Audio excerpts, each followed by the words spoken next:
This is House Education, Wednesday, March 25th. Good. Committee is going over some of the language it's discussing. And now we're going to just get a sense of, obviously we've got lots of decisions still to make. And now we're going to hopefully have these decisions a little better organized thanks to the work of our legislative council, who I'm going to turn it over to right now. Hello, Beth St. James, Office of Legislative Counsel. I don't know that I would say this is any better organized than what we've been doing, but is at least all in one place.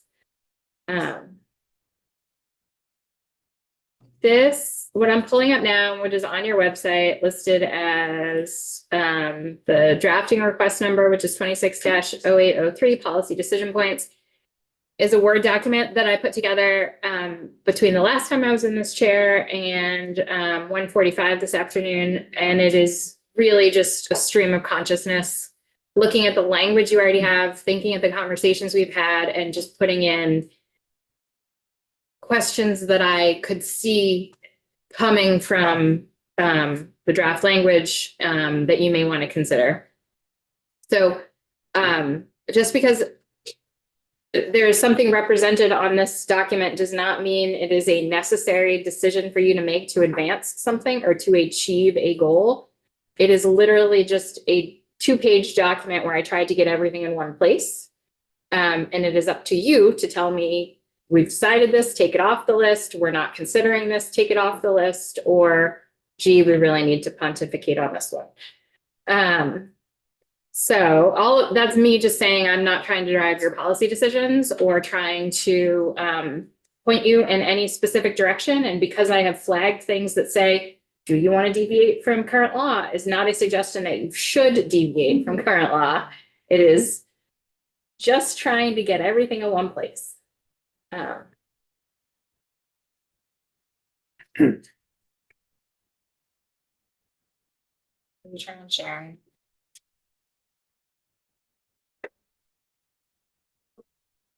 Thank you. Why don't you do a whole bunch of those? Yeah, I did look. Yeah.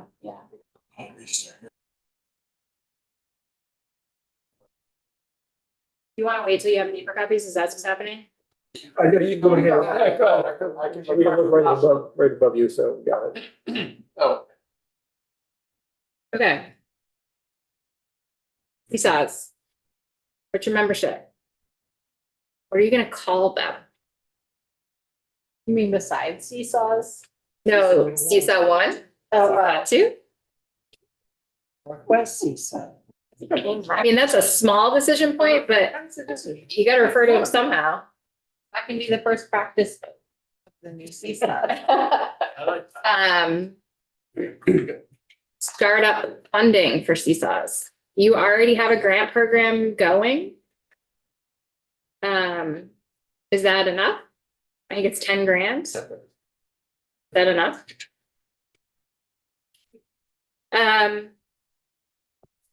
I'm just gonna keep going until you tell me to stop. Yeah, and everybody just jump in if you have a follow-up question. I guess my question about the startup funding is what needs to be included as purchases or fees in the startup fund? These are all things we have to figure out. Okay, is that, so we're not trying to figure those out? No, we're just going through this list right Okay, now. all right. Startup funding, the $10,000, our current statute, BOCES said has a minimum or maximum of 7. And we're having conversations about having more than 7, so startup funding limited to that $70,000. It's in there now. Do we need to change that?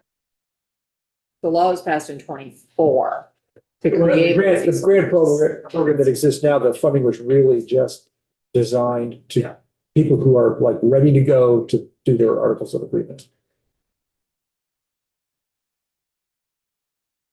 I'm just sorry, I'm just pulling up my own Word document so I can take notes on it.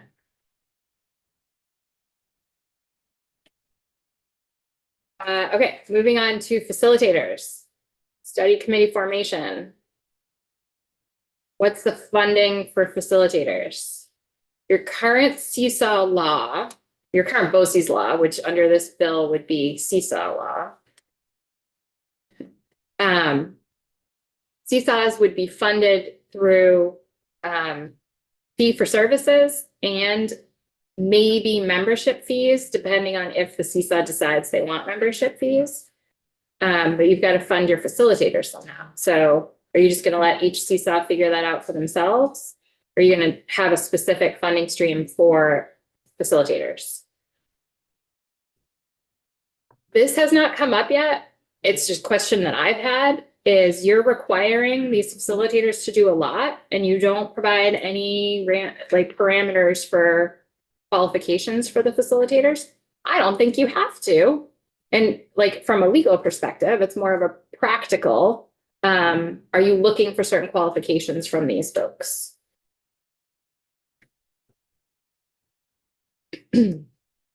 Direction from the General Assembly to the facilitators. What is the date by which the study committees need to be formed? And what is the date by which study committees need to hold their first meeting if it's different from the date that the study committees need to be formed by?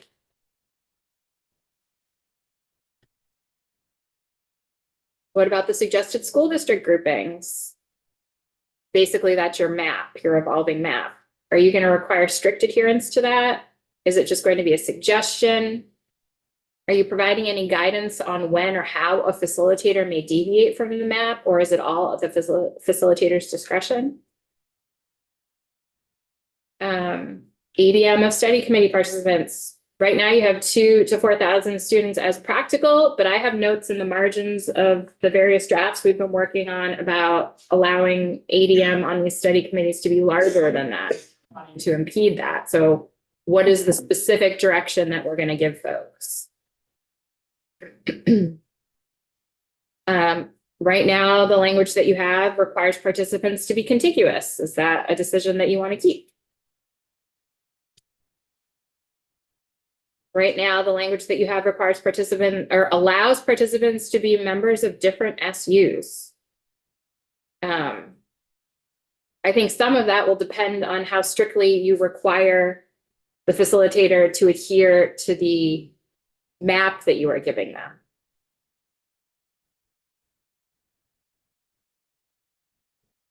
Are you going to allow study committee membership to be adjusted by this facilitator after work is underway, and that a similar concept is going to come along later? What happens when you've got 6 school districts grouped together and pretty quickly they realize it should be 3 and 3 or 2 and 4? Are you empowered? I don't think you necessarily need to put explicit language in there, but if you want to make sure there is no ambiguity about anything you want to be able to happen, you should call it out. And so, how do you want to address that? And what does the report back contents from the facilitator look like? You've already got some starting points in the draft, but just that is a decision point. Anything, I'll pause at facilitators. Anything you don't think I have captured here that we should add to our list? Maybe it goes along with qualifications, but almost like a job description of what the expectations are for the facilitator to do. What is it they're supposed to do?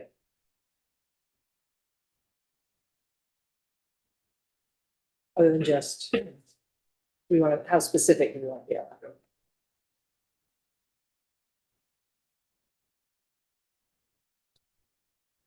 Did we have anything, I just pulled it up, but I haven't been reading the language, again, for this. Did we have anything in there that requires districts to be members of only one? Yes. We did write that in there. Yes. And current law also, well, I thought it did, but current law requires that, a formal participant, yep. So we mean formal participant, meaning that it's It's, informal? Different? yes, that's a concept in chapter 11. Okay. I'm just trying to remember all this. This is slowly coming back to me, but. We need to go down a. Formal. A school district shall not be a formal participant in and appoint members to more than one study committee. A school district shall not formally withdraw its participating in an existing study committee after the school district has appointed members to that committee until the study committee dissolves. So that may be a piece of law that we would not want to notwithstand if you want to make sure that study committees can be broken up midstream, if you want to allow that.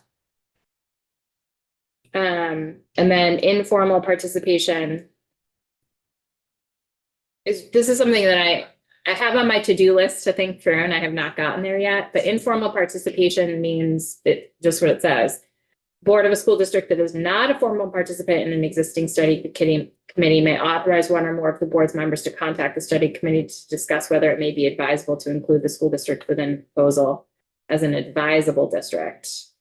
And I mean, this is for your this law is written for voluntary one-offs. This is not the entire state undergoing this at one time. Right. So this may be this informal versus formal, and how do you deal with the facilitators made a grouping, but now they have done some work and they realize there needs to be different membership. This is a piece, a decision point that I think needs some further thought. I do too. On what your goals are. Like, I think you need to identify, just like without thinking about current law at all, just like plain English, here's what I would like to be able to happen. And then I can figure out with you, do we need to notwithstand law? Do we need to add language here to achieve that plain language goal? Does that make sense? Yes.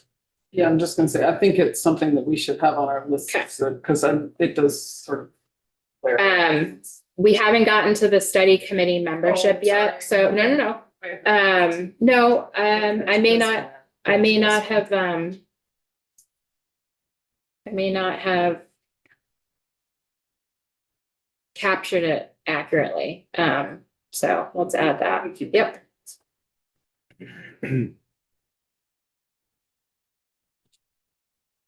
Anything else on facilitators I should be adding?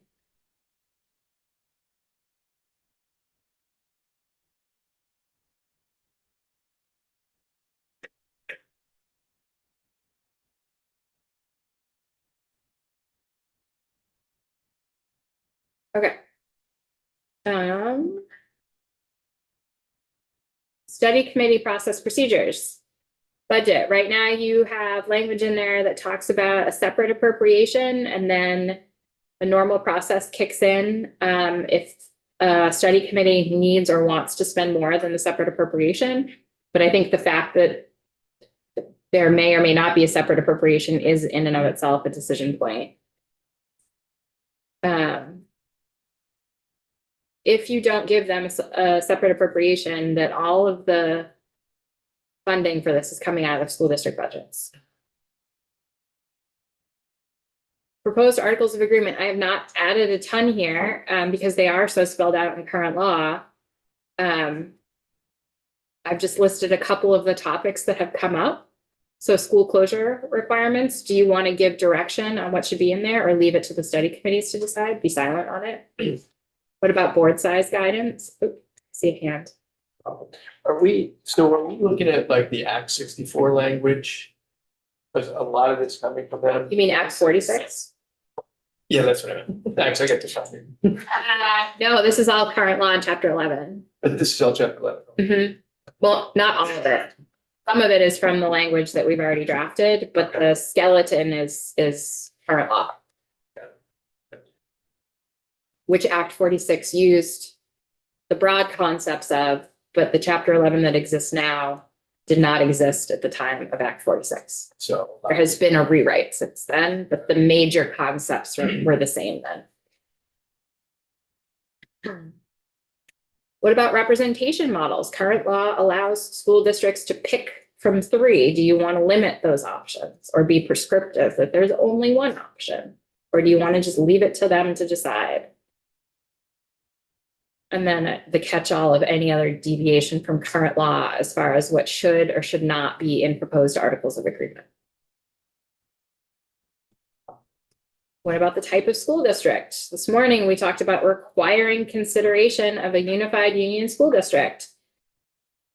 What happens if a study committee determines that a UUSD is inadvisable, but maybe some other format would be advisable? So they need to form a separate study committee. Can I just document that decision point and actually move towards forming something other than a UUSD? And I'm just throwing out there that between Act 153, 156, 153. I'm trying to think of which one came first. 153. Okay, 153 in 2010, 156 in 2012, Act 46 in 2015, and Act 49 in 2017, 18.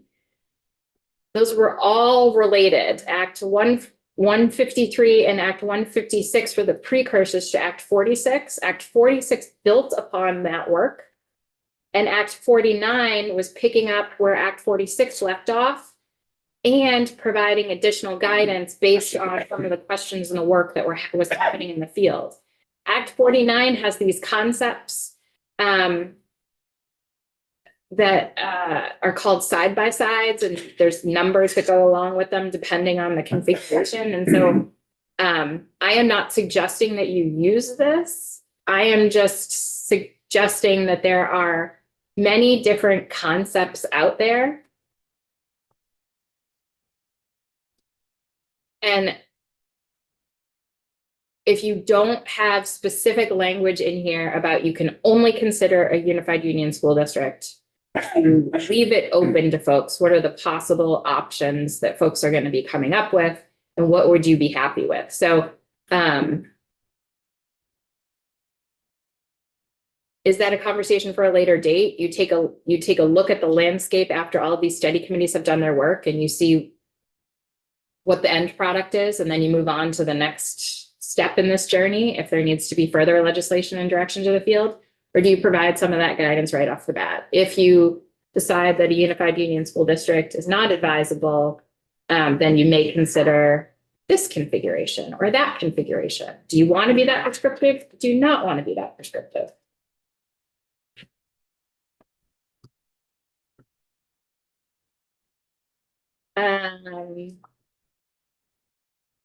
Oh, okay. Does the UUSD need to include all participants in the study committee? What if the study committee decides only 6 of the 8 member districts are necessary? Is it okay if those 2 other districts remain on their own? Or are you going to require them to form their own study committee? I don't know. Also, you could just be silent and just let the process organically happen. Before we move on to the next subsection, any, oh, I guess we're still in the same one. Nope. Yep. You know what? I didn't, my outline, the indentations are not correct. There's I'll redo it for Matt. We're gonna pause here. Study committee process procedures before we go on to the final report of the study committee. Anything should be added here or taken off?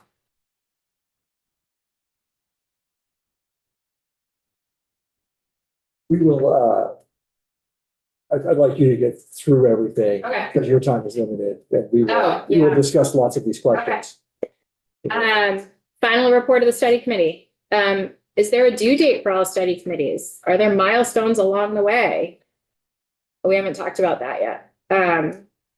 If a new school district is advisable, if the study committee finds a new school district is advisable, any requirements on top of current law for that final study committee report? The current law requires that the report goes to each school board of each school district member of the study committee, but there's no additional direction. There's no requirement for the school board to hold a public meeting or anything like that. Do you want to be prescriptive here, or do you just want to let communities figure out what works best for them? If the study committee decides that a new district is inadvisable, the language that you are considering requires a report. Current law does not. Do you want to stick with that policy decision? What should be in the report? The report of a study committee when a new school district is deemed advisable is just the analysis of the strengths and challenges of the current structures of all necessary and advisable school districts. The draft you have now requires that of the inadvisable report. It's a policy decision. Again, reasons why formation of the new USD would be inadvisable with an identification of the law or rule that was an impediment. If not unanimous, do you want to require a dissenting report? Who should the report go to? The current draft that you have looking at is the school district members, State Board of Education, AOE, General Assembly, and those are all policy decisions because none of this is required in current. Secretary review. Current law requires advisable report and proposed articles of agreement to go to the secretary, who then shall submit them with recommendations to the state board. That's as specific as current law gets. Do you want to provide any specific findings or process that AOE is required to make? Or do you want to leave it as is? State board review. Current law requires that providing a study committee an opportunity to be heard, allows for the state board to ask for further investigation, and allows the state board to request that the study committee amend the report or articles of agreement. You want to deviate from this process in any way? The state board is required to make certain findings. Do you want to have them make any additional findings that differ from current law? And should the State Board of Education allowed to be allowed to say no? Currently, they are. If they don't make those findings, then they should not be saying yes.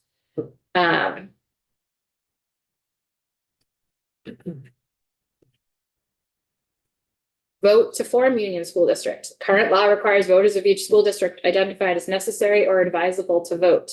You want to deviate from this in any way?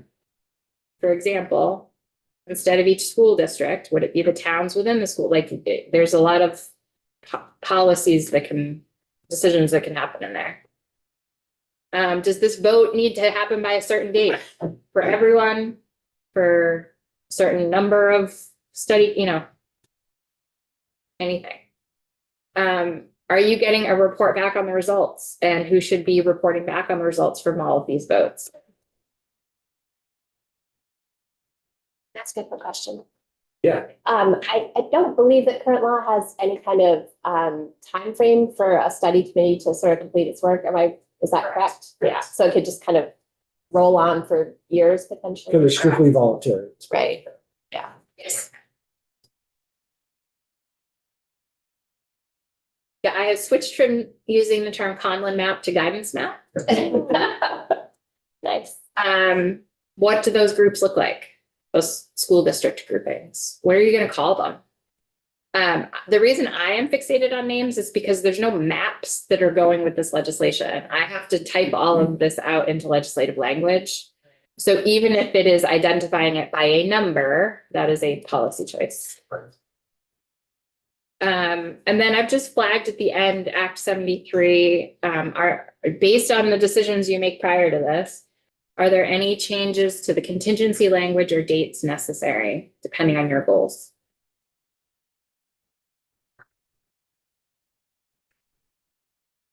And that's it For now.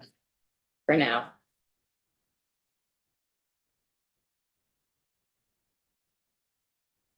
Right. Well, I think what we'll have to do is sort of chip away at these one by one. Maybe start with some of the easier areas if possible.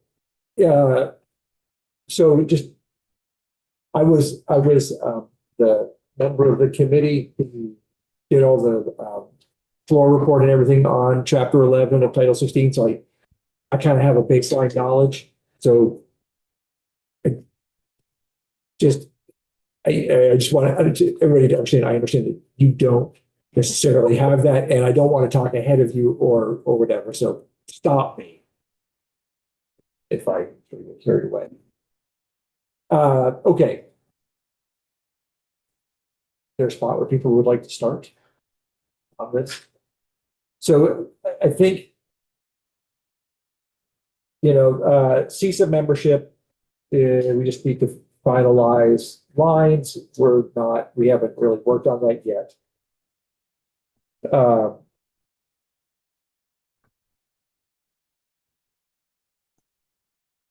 We're probably going to need a little guidance on startup funding, and we'll look to some outside resources for that.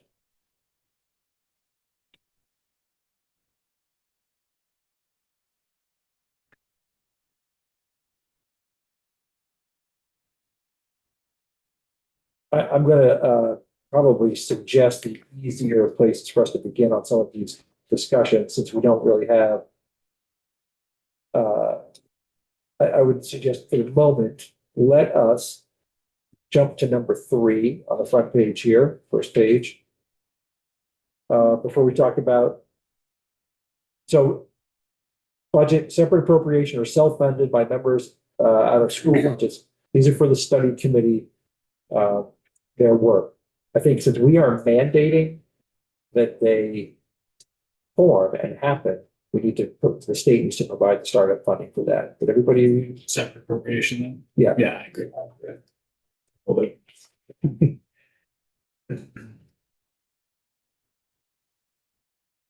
Can we go, can I hijack for a second? okay, hold on. Back in section 2, C5. Can we just remove contiguous? At this point, I'm going to hold off on that. I know you're very thick. One of my things. Yeah, I'm not quite sure why. I would also just point out that, first of all, this ability to form has always existed. So, we could say our goal is contiguous. And if the area doesn't form anything, they still have the ability to form a non-contiguous. The state law does not say contiguous, does it? It's not. So let's table that for a moment. All right, which is kind of why I skipped ahead here. Proposed articles of agreement. Mhm. So this is, the school closure question, I think is one that we just need to address. I go back and forth, but I almost sort of believe like, let's leave that up to the districts to propose articles of agreement as they see fit. I can go back and forth on that 100 times. So do you say there's am I confusing the word configuration? There's 3 options to choose from for articles of agreement, or is everyone starting from scratch? The 3 options refer to representation models. Yeah. Chapter 11 specifies what needs to be in proposed articles of agreement. And we've got various draft documents out there from Act 46. Chapter 11 is silent though on. Like, School closure is not listed in, has to be. right.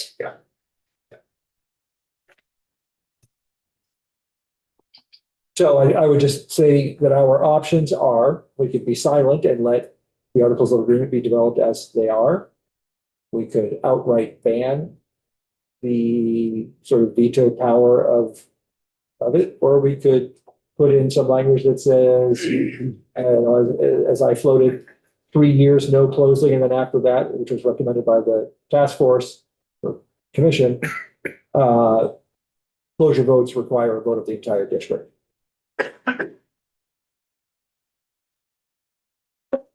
Can you repeat that last part? So many places, like your district right now has the town in which the school is located can vote to not close it. We could put a prohibition on that ability in our bill that says you can't prohibit a school board from closing school with a town vote. I don't think that would be very popular. Or we could sort of come up with a compromise that would say, once a new district is formed, you may not close the school for 3 years. After that, and this part was recommended by the Commission on Future Public Education, it isn't a town vote, it is a district-wide vote. Was the 3-year part a commission thing? That's it.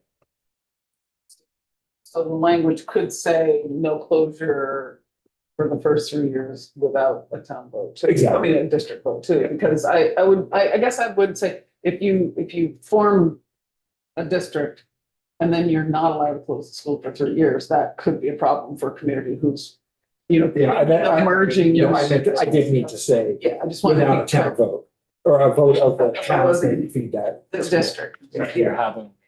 Oh, I see what you're So in saying. the first The vote 3 the years, towns feed it. it's only in the town where the school is, even if that town is now in a larger district. Correct. only that town is voting on the closure after 3 years. I think we have to say the if it's a school that serves 2 towns or Yeah, I 3 was gonna towns. say, Right. So, yeah. You have similar language to that already in there. What's that? You already have similar language in there about. That's right, yeah, I put some proposed language in there. I'm concerned about that and the foundation formula interplay.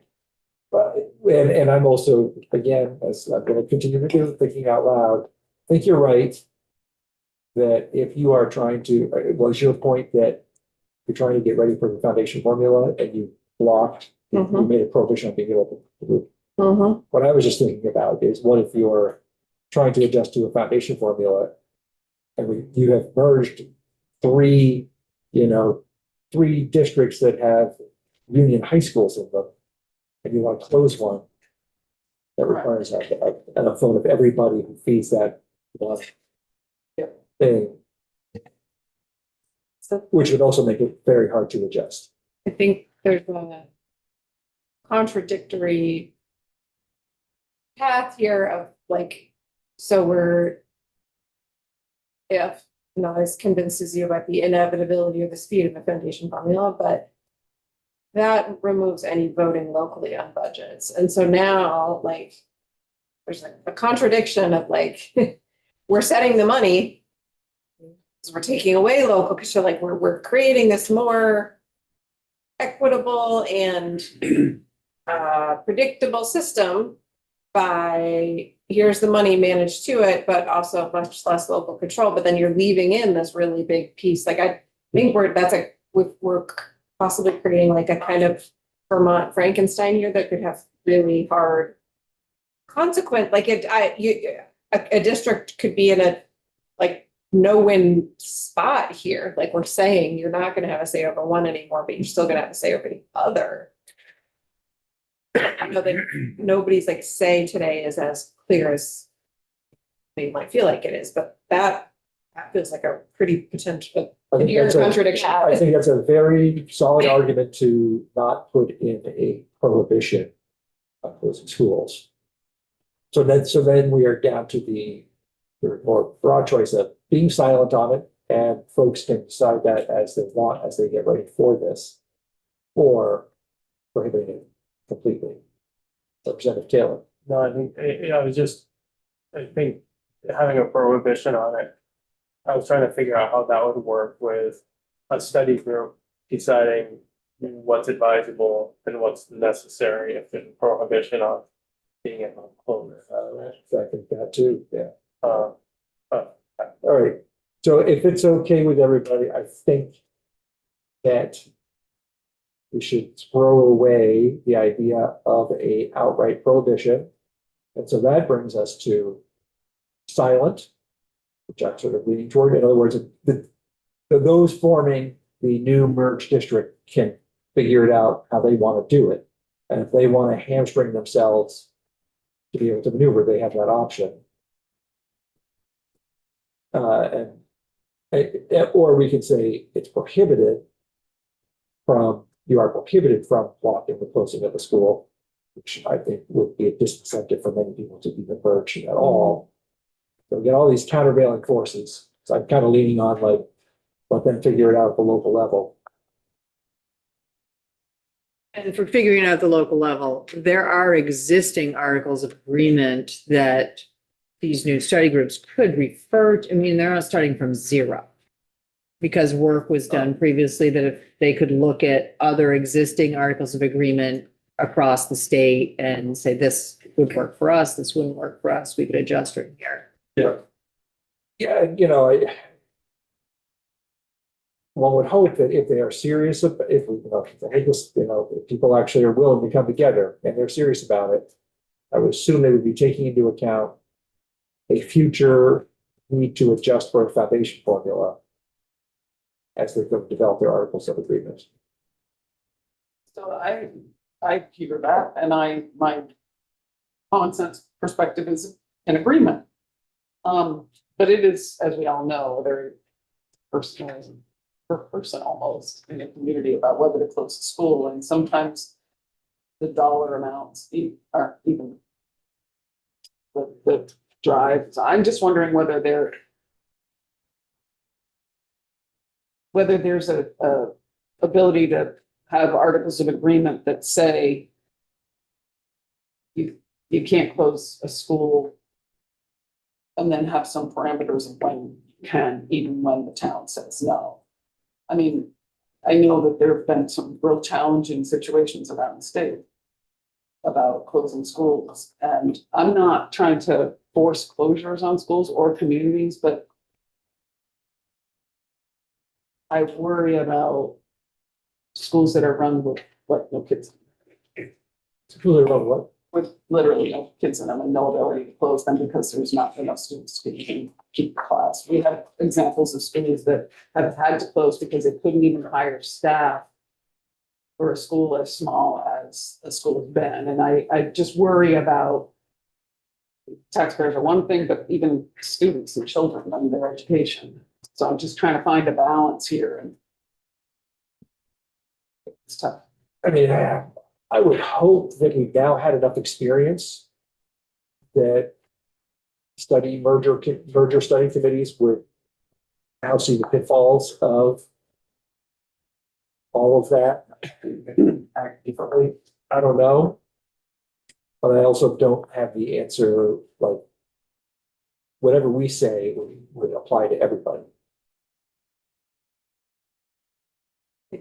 This conversation, what you said, just makes me think when we think about like jumping around, but connected here, the facilitators, like qualifications, job description. I don't know that I want to go down that path, but it feels more and more to me like they're going to need someone somewhere on these study committees is going to need some financial modeling and understanding tools and ability of, you know, the foundation. But because these two are so intertwined, if this is like on the path towards that. So I know it starts to make my brain explode, but like that's gonna matter in these districts configurations, I think. I thought my question was gonna be almost a sidebar, but it might be tangentially related to that. I was wondering, when you were, when you were in the map making tool and you were making the seesaw lines, did that give you any indication of how many kids were in each? Because I'm just thinking ahead, like, okay, in each one of these seesaws, can we expect, oh, maybe over here there might be 4 potentially new larger districts between 2,000 and 4,000. Up here it might just be 2, or did that come up? I mean, you can kind of look at it and count the colored sections within it to get a sense of that. Because the colored sections are sort of suggestions as to what might make good groupings. And they're all within the 2,000 to 4,000 range. But I guess what I'm saying is, okay, right, so you can just count them in each seesaw. Can I try to restate your concern and you tell me if I'm right? Sure. I just stumbled into something. No, I'm really sorry you did. Yeah, me Because what you're saying is, gee, we're forming or the legislature is at the point of saying, okay, we're doing a foundation formula, now we need modeling. District A or District A, B, and C are in the middle of a merger discussion. So it sort of needs to be modeled for each of them individually and all together. I would hope that it is unequivocally true that there's benefit to scale under the foundation formula. I think that's a big Which, based on the modeling that we already have, I think there's a bit of a reverse of that. Well, I guess I would say that I would hope it would be unequivocally true that separate entities coming together. And I'm sure I would be told right now by JFO, cannot say that. Go ahead, Chris. I mean, putting this out there does not mean I have an answer to this at all. But this just seems way overly complicated. Like, to me, there seems like there's gotta be, and I understand wanting to kind of follow statutes that's kind of in place and a little bit of a roadmap, but this just seems way overly complicated for what we're trying to do. Again, I have no suggestions on I simplify it. It's like, to me, it's like, I just, Listen, go ahead. My politically, I know unpopular suggestion, I think it illuminates the challenge of trying to do all of this policy and governance and funding change at the same time, and yes, they are all interrelated, but you know, I think in my ideal world, like this process we know from great testimony yesterday, we know many of us who lived through it, who were on study committees in Act 46, I was like, that is going to take a while. And that has to start to shake out a bit more before you can really start to bake in the path to the foundation formula. I know that is not what a lot of people want to hear, but I am seeing the challenges of saying, okay, we're gonna be slow and we're gonna be incremental and more community-based here. But the money, which is so much of what drives things for our schools, is like on a very different path. Those might run into. and to me. I don't know, but maybe I might be overcomplicating. Well, it's just, to me, it seems like taking the foundation format out of the whole equation right now. What we're doing is creating a seesaw, but we're also, it's almost like we're overcomplicating saying, do whatever you want. Because we're not really setting any parameters other than you'll figure out the articles of agreement, you'll figure out this, so it just, to me, it seems. So maybe it's, I mean, I probably would side with you on setting some more parameters. So I think that's what we're doing. Get a consensus here, Right, so this is totally hearing what everyone's saying. This does feel very complicated.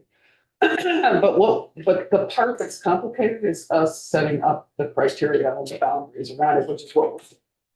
Once we recognize where the strengths and weaknesses are in the decision points, and we make those, the idea is to make it less complicated in the field where we're trying to implement it. I would also say that because of the things that you just said, and you said, and I'm staying away from that, I totally agree with the foundation formula, and I just want to set that aside for right now. The timeline, I think, has to be part of the decision. It can't be an open-ended process. So once we can decide what can be done within a period of time, we set that, then it will be easier maybe to set some of the boundaries around what these are. This is complicated because we've got all these points, but once we make decisions in those areas, I think it might become less complicated. I would say, couldn't agree more, because just as you were saying, I'm like, oh. But there's no alternative that isn't really complicated.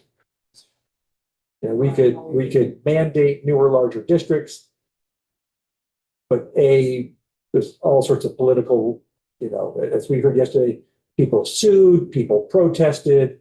We've got operational issues within them, to say nothing of all of the bringing together of all these decisions that have to be made anyway. Representation, you know, what finance system is everybody going to use? All those sorts of things. So it's all, yeah, I got no easy solution here. I know that something's better than nothing, hopefully. That's not always so true. All right, where did we leave off just now? Everybody, we were talking about proposed articles of agreement. Yeah. Which I think is the answer for. All right. Well, so on the issue of closures, at this point, shall it just be silent and the articles of agreement?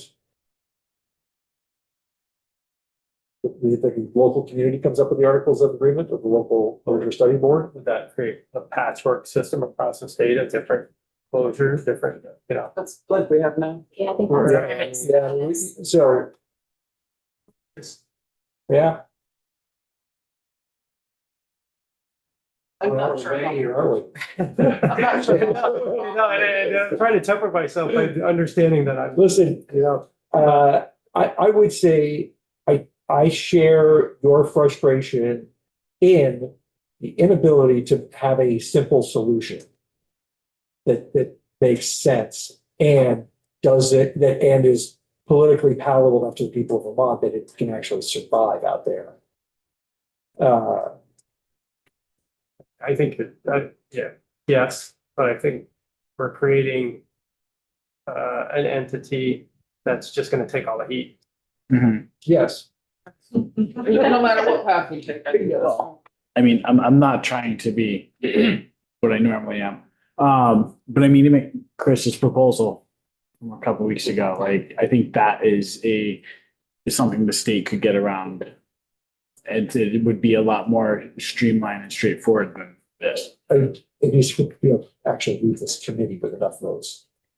That's one of the problems here. Well, I mean, I think we could have maybe explored it further to see if we could find a way to get 2 more votes.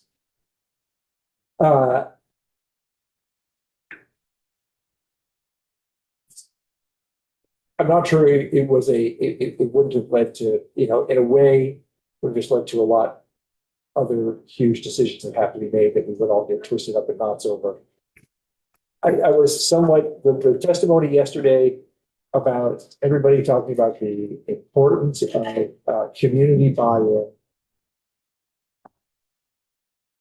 Made a lot of sense to me.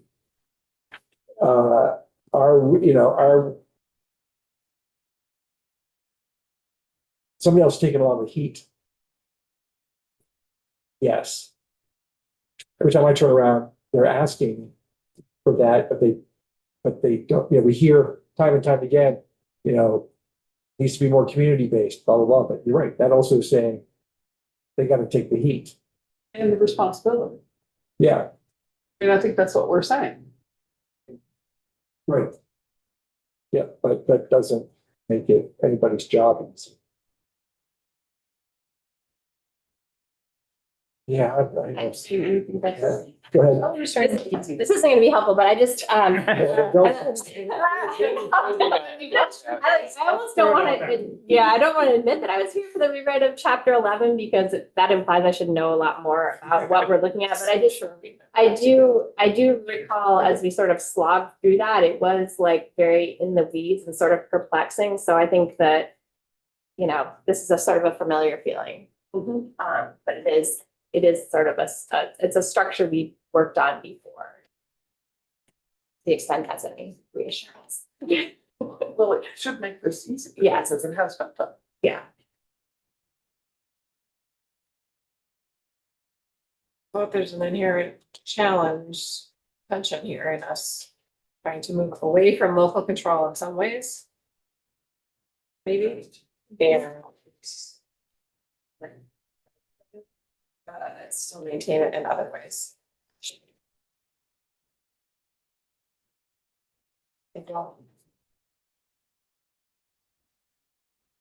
Pause for a moment and get an update. Matt? You know where we are? We're on H7 the bond amendment. It's gotta be. This. Oh, that's. Each year, yeah. There, 7.2 residential rental agreements, eviction procedures. Oh, it's So the. it's the last amendment, if that's the one, so. At some point, Peter, can we talk about that 2,000 to 4,000 and That's gonna maybe be an easy consider one. expanding that up a little bit? Yeah, I think, 4,000. I go with that. Isn't it a minimum? Yeah, we just said a minimum of 2 to 4 as practical. Sure. That's what you want. Yeah, Sure. You wanna go 10, don't you? I mean, as practical already. Everybody applies. okay with that? Yeah. As practical takes care of it, so.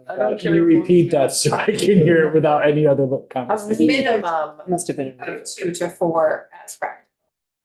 Or we don't want to cap I'm not it. putting a, No. So this is me just talking through. So what would the benefit of saying a minimum of 2 to 4 versus a minimum of 2? Is it just like, I think I like the 2 to 4 because then it lets people be like, ooh, I can go 4, right? Because sometimes you see 2 and you're in your head, you're steadfast number that's a good 2. question, I don't really know. I like the 2 to It's all 4. psychological. It is. It's just us trying to. I like I, that too. I, But you know, we know once we get over a certain size, it's not as efficient. That's for kids either, so. but that would be for the study. I understand it, I'm just saying that. Leaving it open-ended doesn't. I don't want like Let's try to merge stay in what we know. is districts to good say like, ooh, size. oh, well, let's break up our, I mean, I don't. But I don't want it to be an individual. And I do like the Oh. minimum of 2 to 4 at least, or to the extent possible. So you said there are 722? You might. I think if Beth was here, she would say as practical as language you can try to bust through, so like. Yeah, I know, that's why I gave it, Exactly. okay with it, give it a bus size hole. Yeah, it's a bus size hole, no matter what we do to it. Yeah. Have 10,000 or. But I mean, if we're gonna say that Yeah. it's on the ground, no, it's better for the area, that would be a place where we could. That's why as practical works for, Me too. Yeah, I'm fine. because they may as practical say, it's 1,000, Yeah. it's Or they may 8,000, say, it's. hey, Yeah, you might two, be it's- Burlington, like, we need, 8. Is that, because we're Yeah. big, right? People Well, may, it's easy because the districts are right next to each other. They get population. I'm not saying this is gonna happen for all the people listening, but if Burlington and Winooski and South Burlington all of a sudden became that, I mean, that's you're over 8,000, but that could work in that kind of metropolitan area. And yet, if you combine the two largest high schools in the Northeast Kingdom, you can't get past 700. Right, but this is what I'm saying, right? That's where to That's the where the- extent possible, I think becomes the way to make it work as broadly as possible. Sorry, right, I should Raise say. your needs. because it would, Southern Kingdom. because it would not be practical to try to have 2,000 in certain regions. And this may be Your others a are good opportunity for us Practical to be that. take a 10-minute break. Yeah. Let's do that. I think we're gonna have to go, I can't believe we're not going on the floor for this one. It's gotta be a roll call. What's This is 10. It will be, yeah.